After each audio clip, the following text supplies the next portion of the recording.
Shu videoni 17 minutda oldik, siz ishonasizmi? Hammaga salom. Ha, to'g'ri eshitdingiz, 17 minutda oldik. Hammasi shunaqa tez bo'lib ketdi-ku, to'g'risi o'zimiz ham ishonmadik shunaqa tez video olganimizga.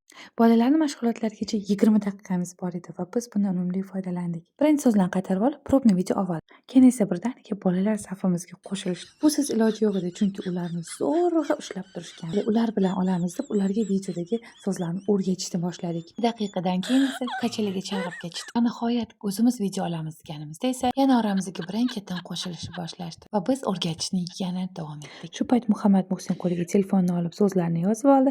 Abdulloh esa o'tirib qaytaraman deb o'tirib oldi. Kichkintoyimiz esa opasini oldida turib o'rgandi. Bolalarning eng tez o'rgangan so'zi goodbye bo'ldi. 5 daqiqa vaqtimiz qolganda esa va nihoyat biz videoni oldik. Bu safargi videomiz Muhammad Muhsin va Abdulloh bilan birga bo'ldi. Xullas biz hammasiga ulgurib Abdullohdan ta'rifini eshitib, bolalarni to'garaklarga yubordik. To'g'risi bunaqasi hali umuman bo'lmagandi. Fikringizni kommentariyada kutamiz. Hammaga rahmat.